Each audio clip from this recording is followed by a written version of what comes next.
fond, je suis sœur Berthilde Beaulieu, une hospitalière de Saint-Joseph de Saint-Basile.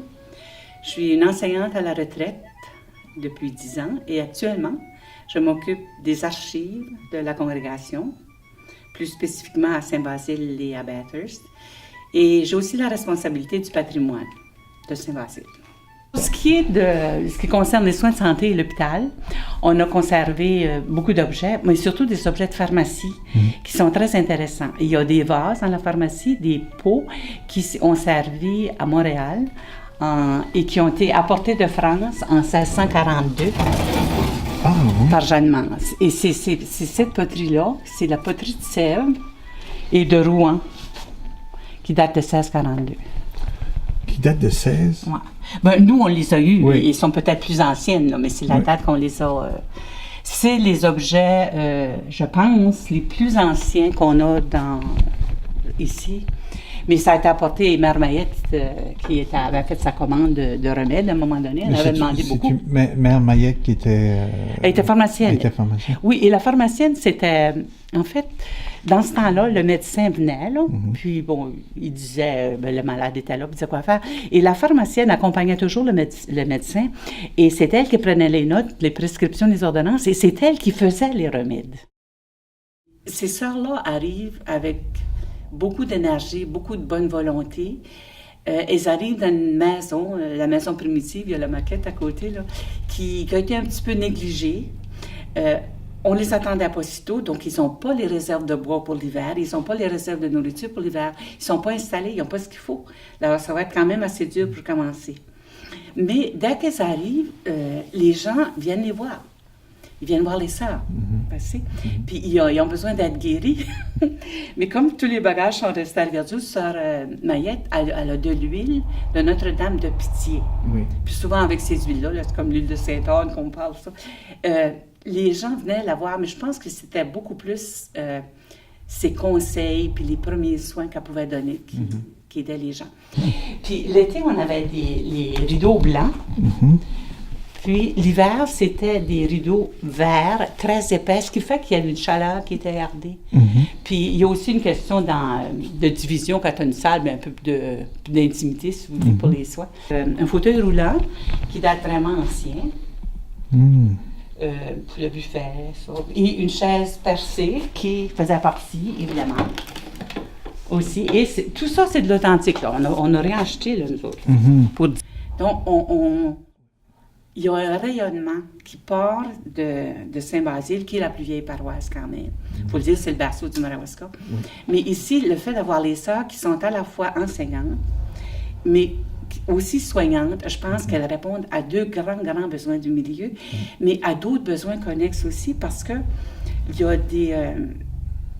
il n'y a pas d'endroit pour des personnes âgées qui n'ont pas de famille pour les garder, par exemple. Donc, on va prendre tranquillement des rentiers, des gens qui se donnent, comme on disait autrefois, corps et biens, là, qui vont donner leur terre, et les sœurs vont en prendre soin jusqu'à la fin.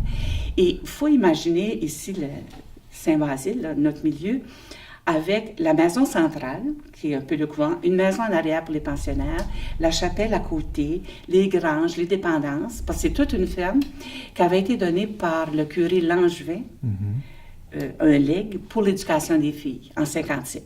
Le besoin qui se fait sentir davantage, c'est des orphelins. Je ne sais pas comment ça fait qu'il y avait tant d'orphelins que ça, mais en tout cas. Et c'est là que les sœurs Mayette surtout, va avoir l'idée de construire un orphelinat. Puis, bon, on va demander l'architecte Berlinguet de Québec, qui va faire les plans pour rien. Alors, quand M. Berlinguet va venir, on parle de construire avec de la pierre. Le contremaître des sœurs, c'est un M. Xavier Martin, va chercher de la terre puis du sable au bord de la rivière. Puis, ils en apportent, et M. Berlinguet l'apporte à Québec pour le faire analyser à l'Université Laval. Et la réponse, c'est que c'est excellent pour faire de la brique. Et on va commencer une briqueterie. Toutes les briques ont été fabriquées, ont été cuites sur place. Ça, c'est sûr, absolument sûr. Dans l'orphelinat, il va y avoir On l'a construit avec des dons. Les gens donnaient des petits montants. Des rentiers donnaient de l'argent. Des fois, les bienfaiteurs.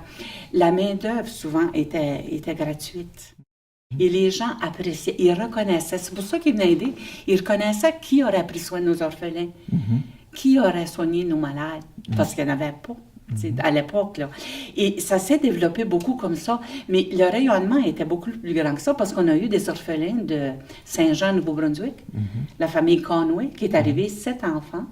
La mère était morte et M. Conway a mis ses enfants ici. Et 4 garçons, 3 filles. Et dans les 4 garçons, il y a William, qui est devenu Monseigneur Conway, qui est le curé de la cathédrale. Bon, tu vois, on donne, les gens donnent, puis c'est un investissement dans le milieu. On forme des enfants, on les éduque, on contribue au milieu. Une photo qui date, excusez, je peux faire un peu plus de... Ouais. Ça date de 1874 à peu près, oui. 1874. Oui. Bon, l'éducation continue. L'école publique, ça va bien. On a le niveau secondaire, mais c'est pas suffisant. Sœur Larose, parce qu'il faut que je vous parle de Sœur Larose, qui est arrivée d'Ottawa ici dans les années 30, avait une vision.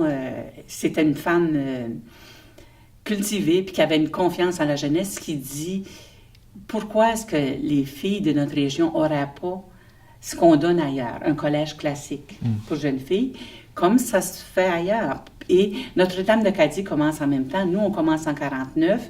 Les collèges pour garçons ont commencé à Edmundston la même année à peu près. Et en ayant un lieu d'éducation de ce niveau-là, bien sûr, on a autour de ça tout ce qui est culture, tout ce qui est musique, tout ce qui est théâtre, tout ce qui est peinture. Puis on avait déjà ça dans le milieu. On enseignait la peinture déjà avant. Ma mère avait fait des cours de peinture. Ma mère était une pensionnaire ici, la première à finir une 11e année en 1928. Alors, ma mère a envoyé ses filles ici. Hein? On est tous venus, mais mon père aussi était d'accord. Mais c'est comme... On participait, les sœurs participaient à la vie du Madawaska à tous les niveaux. L'éducation des filles, bon, ça a duré au moment où on en avait besoin. On l'a eu. Ici, c'est ouvert dans le bout. Oui. Donc, si on examine comme ça, on pouvait couler la cire. C'était long. Oui. Tu coulais la cire. Ouais, dans tout ça, là. Oui. Bon, mais pour les enlever, bien, il fallait tourner ça la tête à bas, puis j'imagine chauffer un petit peu. Puis on avait sa chandelle. Ah, Elles étaient longues, celles-là. Là. Oui, mais Les je autres vois sont qu'ils plus sont futés, là. Alors, ce qui arrive, Oui. c'est que... C'est plus... Ils vont glisser, là. Ben, pas dessus. Il faut de la chaleur. Alors, il y a oups, il y a l'autre qui est plus... Ça, c'est plus comme un moule. Bon, le reste, c'est des choses de jardin. Ce qui est intéressant de voir, c'est que les sœurs... D'accord. Les sœurs converses, là, c'était pas des sœurs qui savaient pas lire puis écrire. On a eu comme sœur Marie Joseph. C'est une Lagacé, c'est une enseignante, mais elle voulait être converse. Elle voulait faire ça. Ça fait qu'elle a travaillé beaucoup au jardin. Mais... Ça, c'était son chapeau. Eh oui, son tablier. Mais sais-tu quoi, je réalise, c'est finalement, ça donnait la chance aux femmes à s'épanouir. Vous touchez un point. Est-ce que les sœurs sont féministes? Est-ce qu'en leur temps, nos fondatrices étaient des féministes? Pas dans le sens qu'on veut le dire aujourd'hui, mais c'était des femmes qui pouvaient prendre les responsabilités, qui ne se posaient même pas la question, qui faisaient un travail qu'on penserait que seulement les hommes peuvent faire, diriger. Mais elles le faisaient parce qu'elles étaient dans la communauté. Pourquoi la sœur pouvait être directrice d'un hôpital? Parce que le jour où ça ne faisait plus l'affaire, on en avait une autre qui montait. Puis on l'envoyait étudier.